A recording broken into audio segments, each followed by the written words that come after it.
पाकिस्तान तहरीक इंसाफ के रहनुमा शाह महमूद कुरैशी ने कहा है कि पानामा लीक्स पर पीटीआई और कौमी वतन पार्टी जमात एक पेज पर हैं। 24 अप्रैल को कोई धरना नहीं हो रहा, पुरअमन यौम तासीस का इज्तिमा होगा। आफ्ताब शेरपाव कहते हैं कि करप्शन करने वालों के नाम सामने आने चाहिए।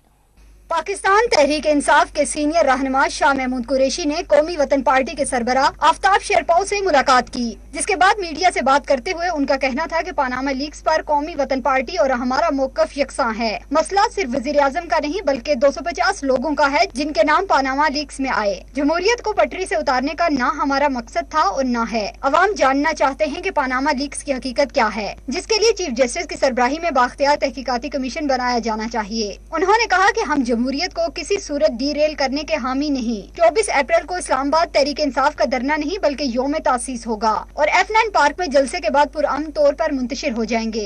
इनकी राय भी ये है और हमारी राय से ये मुत्तफिक हैं कि चीफ जस्टिस सुप्रीम कोर्ट की सरबराही में एक बड़ा एम्पावर्ड कमीशन हो और उस कमीशन को असिस्ट करे एक टीम ऑफ एक्सपर्ट्स जो फोरेंसिक ऑडिट का वसी तजर्बा रखते हैं और इंटरनेशनल रेपुटेबल कंपनी हो जो मकामी दबाव से मुस्तस्ना हो, उससे मिलकर ये तहकीक की जाए। रहनुमा पीटीआई का कहना था कि वजीर आजम के सियासी जमातों से राब्ते की कदर करते हैं। पानामा लीक्स मंजर आम पर आने के बाद वजीर आजम अपने खिताब में कौम को कायल कर सके और अब इस मामले पर अवाम तक भी जाना पड़ा तो गैर आईनी रास्ता अख्तियार नहीं करेंगे। आफ्ताब शेरपाव ने कहा कि ये खुशाइंदा बात है कि पीटीआई तमाम जमातों को इन बोर्ड ले रही है। यही जमहूरियत है। हम चाहते हैं कि गैर जांबदार कमीशन चीफ जस्टिस की सरबराही में बनाया जाए। करप्शन करने वालों के नाम सामने आने चाहिए। कौम मसले का हल चाहती है। हमारी मुशावरत वक्तन फवक्तन जारी रहेगी ताकि जमहूरी तकाज़ों के मुताबिक अपनी जदोजहद जारी रखें।